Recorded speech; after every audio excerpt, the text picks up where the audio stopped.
সত্যি রে নিমাই, যতদিন যাচ্ছে তত দেখছি তোর হাত খুলছে। আরে কইতাছিস কি? আমি কড়াইতে হাত খানা নাড়াইতাছি নাকি ক্রিকেটের ব্যাট চালাইতাছি যে হাত খুললা 4-6 হাকামু? তোর হাত আর কম কিসে, রান্নার যা স্বাদ তাতে 4-6 কিছু কম নাকি? প্রতি রান্নাতেই ওভার বাউন্ডারি। তোর শুধু বাড়াইয়া চড়াইয়া কথা। তোগো ঘটিদের এই এক দোষ, তীরে তাল বানাইয়া ছাড়ো। ওরে বেটা বাঙালের পো, আবার ঘটি বাটি তুলে কথা কেন রে? আমরা এদেশিরা বাড়িয়ে চড়িয়ে কথা বলতে যাবো কেন? তোরা বাঙালরাই সবকিছু বাড়িয়ে বলে, আমাগো দেশে এই ছিল, আমাগো দেশে ওই ছিল, এত বিঘা ধানি জমি ছিল, গন্ডা খানেক পুকুর ছিল, অমুক ছিল তমুক ছিল। এই তোমাদের এক দোষ। কথায় কথায় শুরু হয়ে গেল বাঙাল ঘটির তরজা। শুনতে শুনতে কান পচে গেল গো। এইটা কি আমার দোষ? এই বেটা ঘটির পো কথায় কথায় খালি ঝগড়া করণের ফিকির খোঁজে। আচ্ছা তুমিই বলো বঙ্কুদা, আমি না এই নিমাইয়ের প্রশংসাই তো করছিলাম। বুঝছি প্রশংসা কইরা আমার একেবারে সঙ্গে তুইলা দিছে। শূন্য রাখ, আমাগো বাপ দাদা বাঙালরা আইছিল বইলা এই তোরা ঘটিরা বর্তায় গেছিস। না হইলে তো আলু পোস্ত আর ভাত খাইয়া দিন রাত পইরা পইরা জিমাইতিস। ও নিমাই দাদা বাবু, এবার ছেড়ে দাও ওসব। তাড়াতাড়ি রান্না বান্না শেষ করতে হবে। কর্তামশাই চলে আসার আগে সব তৈরি রাখতে হবে। খাবার খেতে এসে কেউ বসে থাকবে সেটা উনি মোটেও পছন্দ করে না। হ্যাঁ তাই তো, মামাবাবুর আসার তো সময় হয়ে গেল। নিমাই তাড়াতাড়ি কর ভাই, আমি কিছু করে দিই, তোর একার কত কাজ। হইছে থাম, আর আলগা পিরিত দেখাইতে হইবে না। এই বাঙাল একাই 100, অগণিত প্রায় হইয়াই গেছে। শুধু চিংড়ি দিয়া কচুর শাকটা নামাইতে পারলেই ব্যাস। তো রোজ কচুর শাকটা না করতে পারলে বুঝি ভাত হজম হয় না? এই যে বঙ্কু দাদা, রোজ বাজার থেকে তোমার কচুর শাক না আনলে বুঝি হয় না? তা আমি কি করবো? রান্না যে করে তার কথাতেই তো বাজার করব নাকি? রোজ কচুর শাক আনে তো ব্যাস করে। আমি মামুরে কইয়া দিছি, যা হোক আর না হোক রোজ কচুর কিছু একটা আমি করুমই করুম।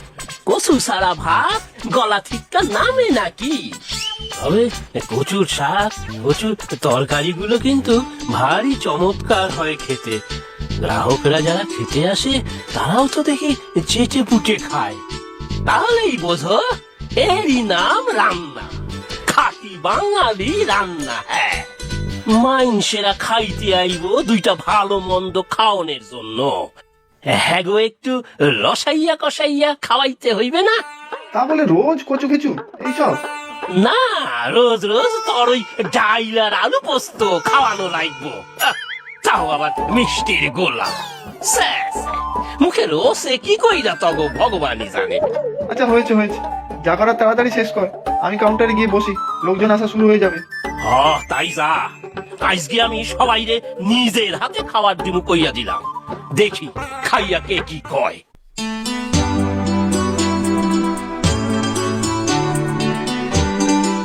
ও বঙ্কুদা, 3 নম্বর টেবিলে একটু ভাত দাও, আর দেখো কি লাগে। দিচ্ছি গো দিচ্ছি। যে হারে লোকে খেয়ে যাচ্ছে তাতে রান্নায় কম না পড়ে। একই কাণ্ড বঙ্কু, আমার হোটেলে কিনা খাবার কম পড়বে? কি বিধু, এটা কি হচ্ছে? না না মামা, কম পড়বে কেন? আর আপনি এখন? এই এলাম, ভাবলাম দেখে যাই তোমরা দুই বন্ধু মিলে আমার এই ভাতের হোটেল কেমন চালাচ্ছ। কিন্তু খাবার কম পড়বে একই কথা। তা কম পড়বে না? খাবারের যা স্বাদ তাতে লোকে দ্বিগুণ খাচ্ছে যে। বলো কি, এ তো সুসংবাদ। গ্রাহক খুশি হলে আবার আসবে, বারবার আসবে। সত্যি মামা, নিমাই যা রান্না করছে একেবারে সুপারহিট, বাঙালির পো একেবারে ফাটিয়ে দিচ্ছে। বটে, আর এত গুণ? আচ্ছা খেয়ে দেখবো আজ। এই তো দাদা, অনেকদিন পর এলেন তো। আরে অসীম বাবু, আসুন আসুন, কত পুরনো খরিদ্দার আমার। আমি মানে এখন এই দুই ভাগনার উপর দোকানের দায়িত্ব দিয়ে একটু তীর্থ করে বেড়াই। তা কিছু অসুবিধা হচ্ছে না তো? না না, অসুবিধা হবে কেন? তবে সত্যি কথা বলতে কি, ওই আপনার সময়ের থেকেও এখন খাওয়ার স্বাদ অনেক ভালো হয়। আর আহা, কত নতুন নতুন রান্না, আগে বাপের জন্মেও কখনো খাইনি, মুখে লেগে থাকে একদম। বাহ, শুনে খুব খুশি হলাম। যান যান, বসে পড়ুন। ওরে বঙ্কু, অসীম বাবুকে ভাত দে। দেখো বিদু, আমাদের নিমাইয়ের কেরামতি দেখো। আহা, সাক্ষাৎ ভজহরি মান্না। তা ঠিক কর্তা মশাই, দোকান যা চলছে তা তো নিমাই দাদাবাবুর হাতের গুণেই চলছে। আমরা দুজন তো নিমিত্ত মাত্র। মোটেও না, আমি কি কিছুই করি না নাকি? হ্যাঁ, নিমাইয়ের মতো অত বাঙাল রান্না ওই কচু ঘেচু পারি না, তবে মাছ মাংস আমিও ভালোই পারি। সে কথা বললেই হবে, তাই না কর্তা মশাই? তা ঠিক, নিমাইয়ের হাতের পাঁঠার মাংস, আহা, সেই কবে খেয়েছি, এখনো মুখে লেগে আছে। এই বঙ্কুদা, তুমি যাও তো, গ্রাহক বসে আছে আর এখানে দাঁড়িয়ে নিমাইয়ের গুণকীর্তন করা হচ্ছে। কোথায় সবাই বসে আছে দেখছো না? নিমাই দাদাবাবু নিজের হাতে খাবার দিচ্ছে। আচ্ছা ভাই, শুনেছি তুমি রান্না করো এখানে? ঠিকই শুনছেন, হাত পড়াইয়া আমি রান্না করি, তবে তাতে আমার কোনো খ্যাত নাই। ভালো ভালো রান্না করতে আমার মন্দ লাগে না। কল কি দিমু, কল এই ঈশ্বরটা দিমু নাকি? এনেছো? হ্যাঁ হ্যাঁ, দাও। আহ, এচোর না তো, মনে হচ্ছে সাক্ষাৎ খাসির মাংস। তা তো হইবেই, সাধে কি আর ঈশ্বরে কয় গাছ পাঠা? সত্যি গাছ পাঠা, একেবারে মাংসের মতো করে রান্না করেছো দেখছি। যেই দিন সত্যি কচি পাঠা বা বুড়া খাসি রান্ধুন না, সেই দিন দেখবেন সোয়াদ কারে কয়। দেখবেন হাত সাইটটা কুল পাইবেন না, কইয়া দিলাম। হ্যাঁ, তাহলে তো একবার খেয়ে দেখতেই হবে। কবে মাংস রান্না করবে বলো তো? এই সস্তা ভাতের হোটেলে কি আর নিত্য নিত্য মাংস হয়? আপনি মামুড়ি গিয়া কন, নাইলে ওই ঘটির বিধুটা জম্মেও মাংস কেনার টাকা দিবে না। বেটা কোন জুস ঘটি কোথাকা, পুঁটি মাছ রে 3 টুকরা কইরা খায়। আচ্ছা ঠিক আছে, সব দেশিরাই কিপটে হয় নাকি? আমি কথা বলছি, রান্না করে দেবে তো ভালো করে? এই লুচি আর পাঠার মাংস, ছেলের জন্মদিন, বাড়ি আর শ্বশুর বাড়ির মিলে ওই 50 জন হবে। কি কন, রান্না করুম না কে? আগে মামুরে তো কইয়া যান।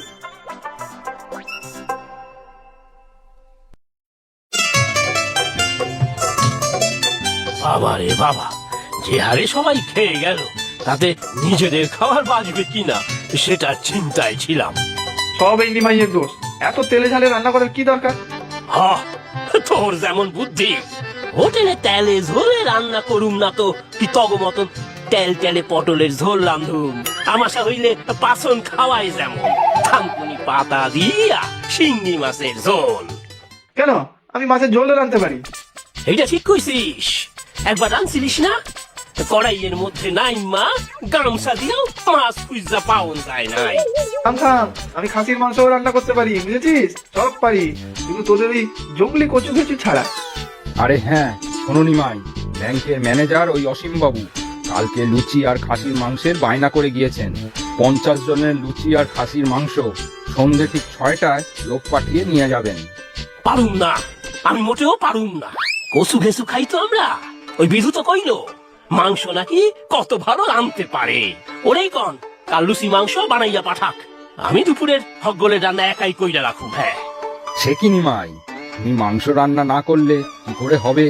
এত ভালো একজন কাস্টমার আমাদের। না না মামু, ক্ষমা দেয় না মানে। ওই বিধুরে কন কেরামতি দেখাইতে। আচ্ছা ঠিক আছে মামাবু, ওকে আর তেলাতে হবে না, কাল আমি লুচি আর মাংস বানাবো। হ্যাঁ, সর্বনাশ। ওরে বিধু, দুপুরের লোকজন তো সব খেয়ে হাত চাটতে চাটতে বাড়ি গেল। এবারে লুচি মাংসের ব্যবস্থা কর বাপু। 50 জনের খাবার সে চারটিখানি ব্যাপার নাকি? তুমি কোনো চিন্তা করো না মামাবু, শুধু মাংস আর লুচি তো, ইয়ার এমন কি। তবে বাঙাল বেটাকে দেখিয়ে দেবো আমিও কম যাই না কিছুতে।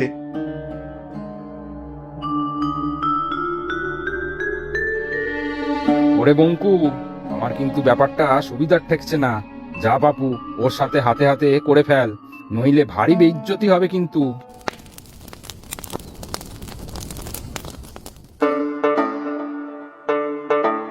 এতক্ষণ তো মাংস বসিয়েছো, তা সিদ্ধ হয়েছে? ওদিকে আবার এত লুচি করতে হবে, 50 জনের লুচি কিন্তু। লুচির ময়দা তো তুমিই মেখেছো, ঠিকঠাক হিসাব করে ময়দা নিয়েছিলে তো?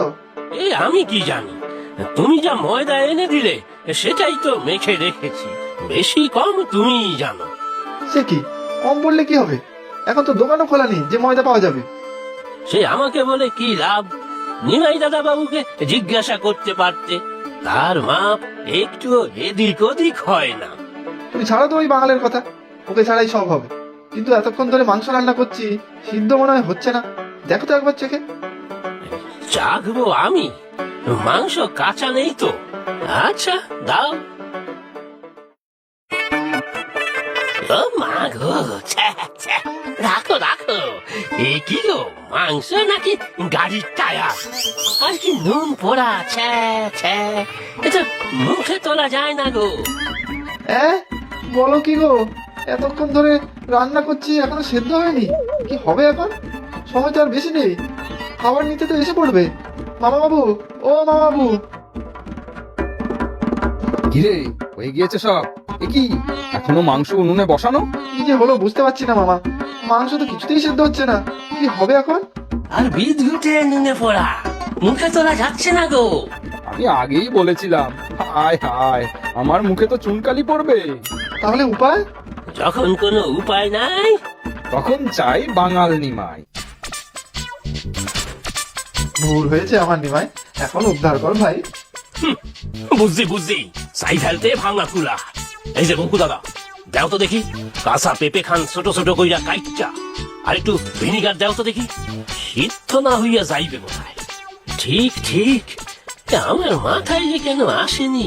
আর নুন পোড়া, সেটার কি হবে? আলু কাইটটা দাও দেখি। আর হ্যাঁ, টমেটো গুলানো দাও কাইটটা দেখি। নুন পোড়া আর থাকে কেমন কইরা। সত্যি নিমাই, তোর জবাব নেই।